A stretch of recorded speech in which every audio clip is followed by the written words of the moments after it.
Let us learn what does it mean by conjugate of a matrix.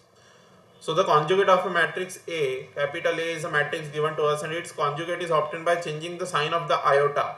Iota means I means square root of 1. What does it mean by iota I? Iota I means square root of minus 1. Okay, square root of minus 1. So it is denoted by capital A bar. The conjugate of a matrix A is represented by capital A bar and it is obtained by changing the sign of iota. So suppose we have a matrix a matrix capital A which is shown like this: 1 plus I, 2 minus I, 2, 3 plus I. Okay, 1 plus I, 2 minus I, 2 and 3 plus I. These are the four elements of this 2 cross 2 matrix A. Then if you want to find out the conjugate of this matrix, then the conjugate will be capital A bar equal to this I will change to minus I, so 1 minus I.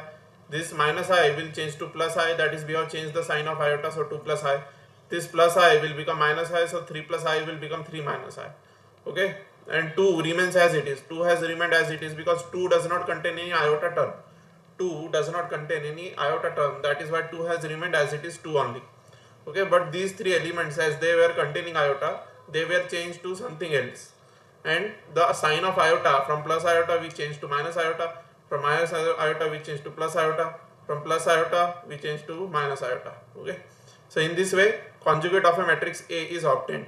It is obtained by changing the sign of iota, and iota is equal to square root of minus 1. Remember this. Okay, so we change the sign of iota and the conjugate is obtained, and it is denoted by putting a bar over the matrix. So A matrix is normal matrix and A bar matrix is its conjugate. Okay, A bar matrix is its conjugate. So remember this thing. Now one end screen will appear over here. Click on that and watch the next video.